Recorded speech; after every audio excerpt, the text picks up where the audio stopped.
Top Czech GM David Navara takes his chair. He is going to play against Gukesh at the 5th round of the Prague Masters. This promises to be a very, very exciting clash. David is the top Czech GM for years now. Gukesh enters there with a cup. And look at that namaste by David. He likes to greet his opponents in their own language. And such a respectful gentleman he is in the world of chess. Maybe one of the most humble people out there, David Navara. And Gukesh playing now with the white pieces. He's had a good tournament. He is on +1 right now. He has 1 win and 3 draws, and he'll be looking to score his 2nd win here. An important game for him because he has the white pieces. Against David, he has not won until now. He has had 2 games before, 1 loss, and their last encounter ended in a draw. Gukesh now has close to 80 elo more than David, so he's clearly the rating favorite, but you can never underestimate David Navara. Both the players are known for their calculating ability. And by the way, there we have the game starting. Once again, David gets up from his chair to greet his opponent, wish him the best of luck, and Gukesh opens with 1c4. The English opening is on the board, and David goes knight to f6. The English is a very flexible opening because you can transpose it to many other openings in due course. We'll see what Gukesh does here. He puts his knight out to c3. It's a logical chess. And now David, will he play e5? Yes, he does. So we are in reverse Sicilian, the main line of the English here. And Gukesh now plays his pawn up to e3. He wants to maybe play d4 at the right time, and David will most likely play his knight to c6. Yes, that's the typical move. And now white can play knight to f3, which is the normal move, but he goes queen b3. Very interesting choice. The idea is to stop d5, but it's a slightly artificial way to do it. Magnus had done it once before against Anish Giri. And queen b3, b6 played by David. In fact, this move has never been played before, and David plays it so quickly, which means that he is well prepared. The game Anish Magnus had continued with g6 there, not with b6, but now bishop comes out to b7 and Gukesh plays the move a3. It was also possible to strike in the center with d4, but Gukesh maybe is looking for an original game with no theory, so he plays his pawn up to a3. And now what does David do? Does he take the challenge and push the pawn forward? That would really sharpen up the game. Why? Because then the knight would attack the pawn, and then he plays it, and the other knight will jump and attack the pawn from g5. Gukesh, not shying away from the fight, plays knight g5. Knight e5 is a great move because you use your bishop to defend this and also attack the d3 square. But David goes queen e7. Now you can actually attack the pawn one more time with queen c2. Then you have 3 attackers on the e4 pawn. He plays his queen back to c2, and now the e4 pawn is under pressure. Whoa, David Navara, long castles here. So you are now defending this twice, you are attacking this thrice, and Gukesh says thank you so much for the pawn. But remember the bishop sitting here on b7. It will unleash itself. How? Well, David shows the way. He plays his knight to d4. If you take the knight, this is going to be danger because now the file opens up, the bishop opens up. So Gukesh has to remain careful. He finds a great move. He plays queen d3. And with this move, he puts pressure on the knight. Bishop takes e4 played. There was also another move like knight b3, but then after take and rook b1, the position looks fine. So he goes bishop e4, knight e4, and now queen takes on e4 has occurred on the board. And for Gukesh now, he can trade the queens in two ways. He can take here or he can take on d4. With his calculations, he feels he should take on e4 first, the queen. And David comes in with a cup of tea and a spoon and sits down because he knows that he will have to calculate quite a bit there. Knight takes e4, taken, and now Gukesh can chop off the knight. So Gukesh is a pawn up, but David has a lead in development. Also, his rook is coming to e8 and can put pressure here. Exactly, that's what he's done. He's played his rook to e8, a check can follow, and Gukesh blocks the check with his bishop. So what is Black's compensation? His compensation does revolve around this d4 pawn. If he can attack it this way, and he does play g6, so that's what he wants to do. He wants to put his bishop on the long diagonal here, d3, nice move by Gukesh, but the knight will come from d6 to f5, and the knight goes back. He is coming to f5 next, and d5, a pawn push has occurred here, and now David goes knight f5. He wants to come knight d4, and you can't play bishop e3 because the knight will take it. But Gukesh finds this beautiful move, king f1. And you will see that Gukesh actually realizes that he doesn't need to connect his rooks, because this rook can get activated this way, while with h4 the rook can get activated from the other way. So that is what he wants to do. And now rook b1 h5 played by David. He's gaining space, and Gukesh can actually fight for space there with h4. No, he goes bishop d2, and maybe David can take more space with h4, stopping the rook coming out from h1. No, he goes rook e7. He wants to double here, but now Gukesh plays a great move, h4. So you will see that this rook can come out from h3. The bishops are in the center, the rook is on the other end, rook e8 played, and now the bishop will simply drop back to d1. Wow, great coordination. And if you play bishop h6 now, I can go bishop b4 and hit your rook, not take the bishop, because then there is a back rank mate threatened here. So bishop b4 is the idea. But c5 played by David, he wants to stop the bishop from coming to b4. So bishop h6 now becomes a real idea. Well, Gukesh can actually take en passant and then open up the position with g4. That would be a very, very nice way to play, because then his bishops do get breathing space. But here he goes directly g4, which is also a fine move. So Gukesh has in some ways stabilized his position and also kept his extra pawn. And one would not think that his pieces are developed, but they are. That's modern day chess. You don't need to develop them in the traditional way with connection of the rooks and so on. Bishop h6 played. Now if you take here, then after knight h6, the rooks are very well placed, and clearly you don't want to let this happen. So Gukesh plays his bishop to c3. He moves his bishop here. Maybe later the bishop can move to f6. And David Navara plays his knight to d4. And he's telling Gukesh that, look, if you take here, then maybe it's the opposite colored bishops. Gukesh says, I have no intention of giving my bishop for your knight. And he plays his pawn to b4. Pawn moves up to f5.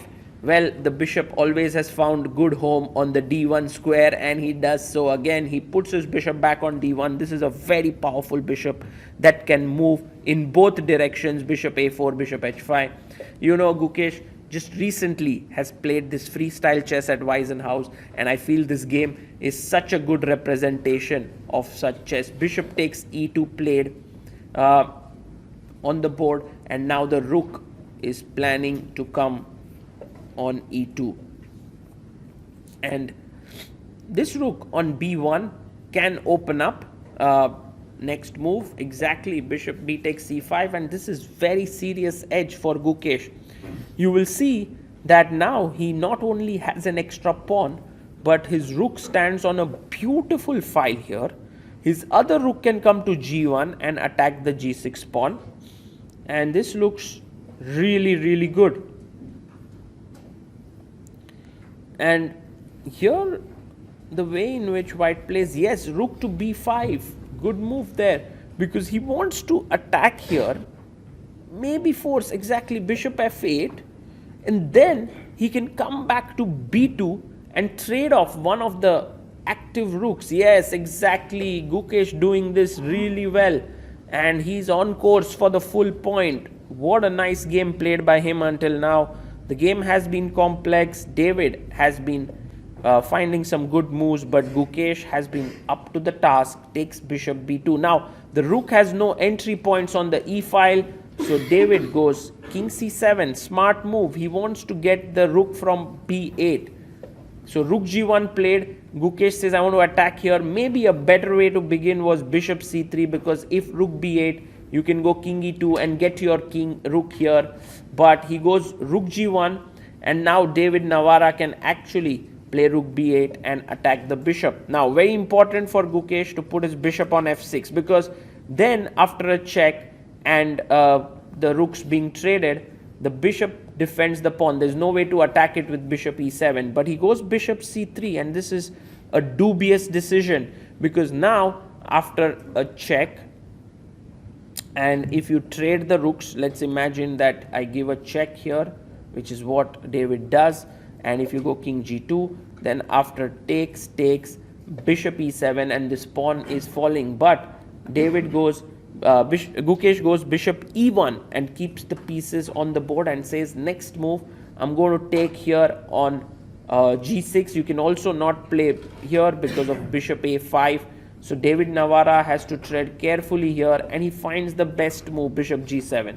Now taking this pawn would be incorrect, because then there's this pin. So clearly Gukesh has to move his king to g2. Suddenly the attack on the g6 pawn is gone, and you can literally sense that David's position is getting better. Now nice trick there, bishop a5 check and winning the rook. So the king moves to the side, David being very alert, and all of a sudden it's black who's putting pressure here. So Gukesh says, let me trade off the rooks. That seems like the best thing to do.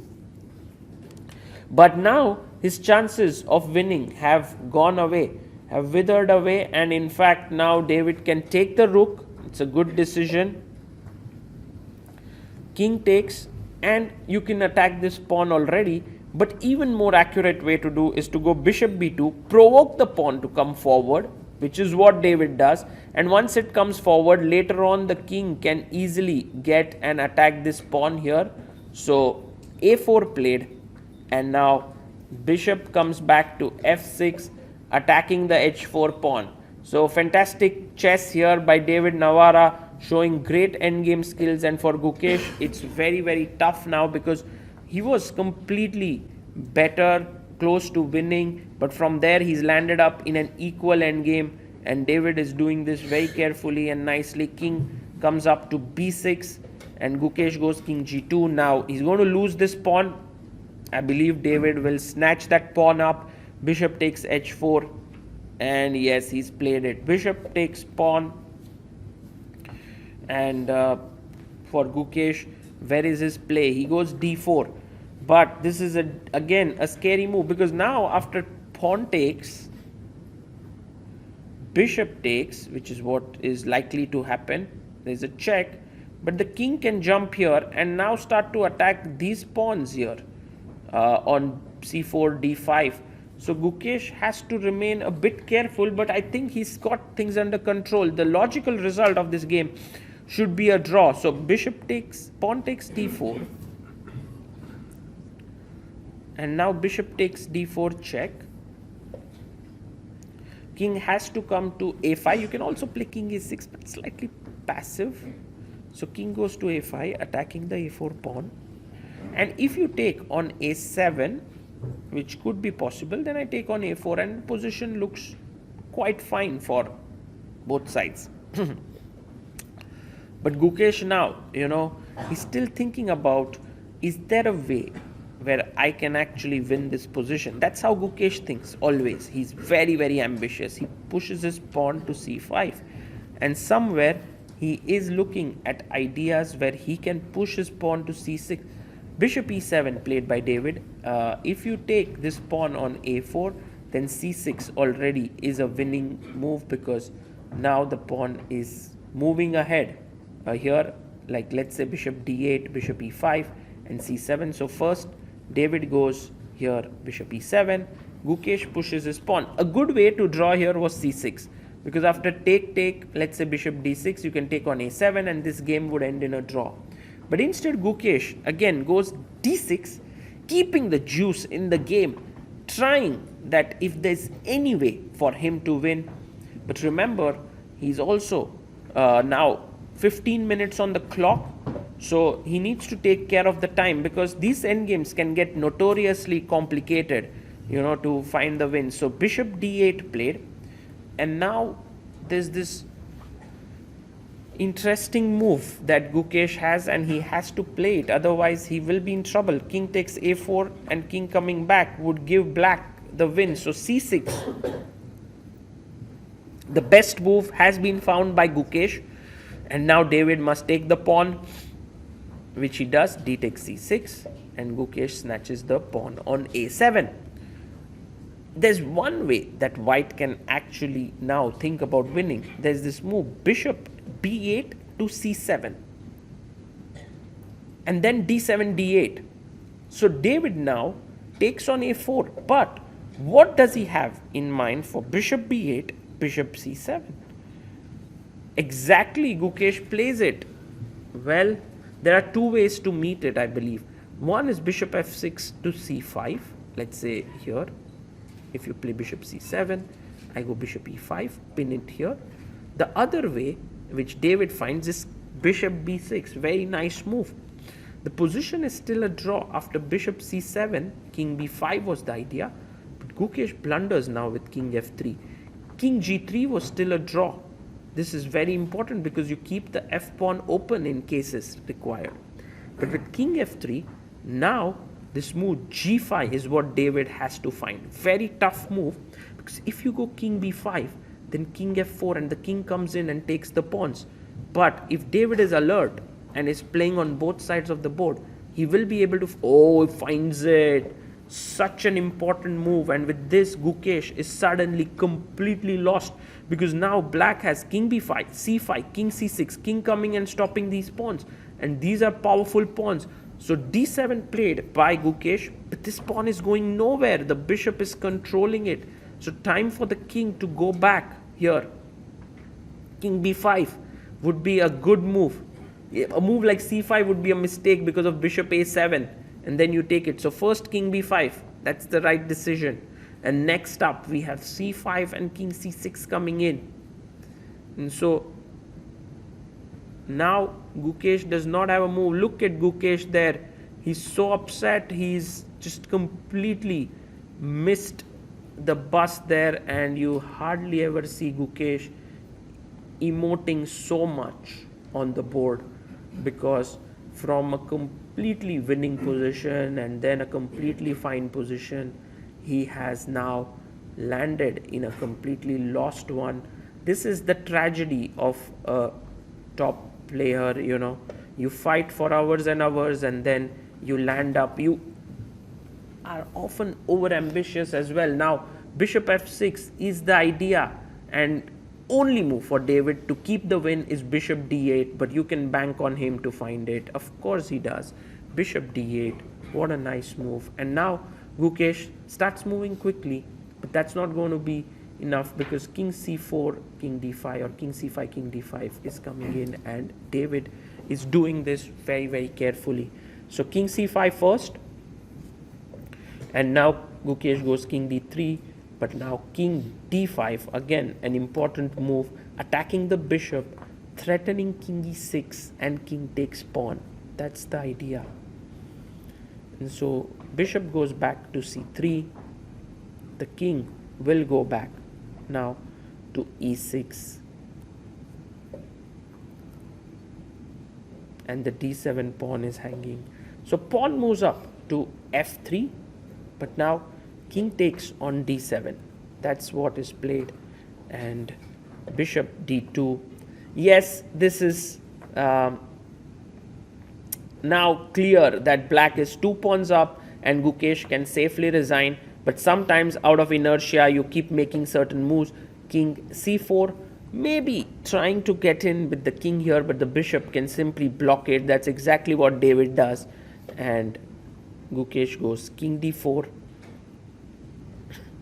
Pawn comes up to c5, because now what essentially is going to happen is that black is going to play g4 at the right time. First king e5, so that now if g4 f4, there is king e4, and Gukesh goes bishop e3, but g4 is a very nice move, because then after take, yes, you cannot take the pawn on c5, because then after I capture the bishop, the g pawn simply runs through. So pawn takes pawn, pawn takes pawn, and king d3. David is just going to play king d5 with c4 coming in. These two pawns are too far apart. Gukesh thinks for a bit and resigns the game. David gets up and accepts the resignation. What a win for David Navara. He showed great resistance and resilience, but spare a thought for Gukesh, who really played amazing chess from the opening. He sort of maneuvered his pieces beautifully, playing in the spirit of freestyle chess, but in the end it was David's resistance that led to his downfall. He was not alert, and those few moves in between with the rook bishop endgame was very, very well done by David, and Gukesh couldn't find the accurate moves. With this, David scores his first win of the tournament, and Gukesh, who could have moved on to +2, is now on 50% score. That's how brutal chess is. That's how tough it is. Well, we hope that the youngster bounces back, takes the score sheet and goes away, and a great win for the Czech #1.